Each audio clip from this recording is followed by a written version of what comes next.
guys, so welcome to episode 2 of our conversations. Dahil medyo maulap, makulimlim, we're gonna talk about the storms of life and paano ba natin siya i-handle, lalo na kung overwhelming na siya. May ups and downs talaga ng buhay.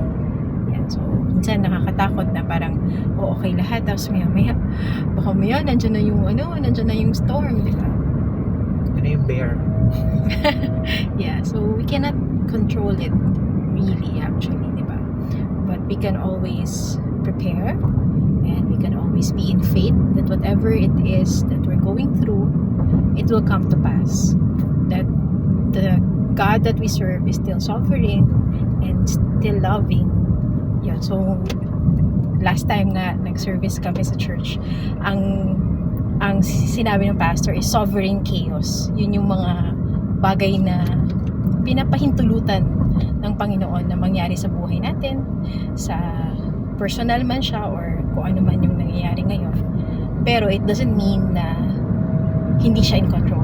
He is still in control and He still holds whatever promises that you have, that He has for you. Ikaw ba? Ano ang sovereign chaos ng buhay mo ngayon? So, feel free to comment down here and then we'll try to discuss man lang, at least, not to answer, at least discuss what was your concern.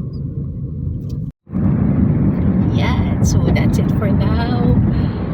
Follow, like, subscribe on our YouTube channel, Life with Kindness, and follow us on our social media accounts. The link will be given below. So ayun, that's it for now. So like, follow, and subscribe our YouTube for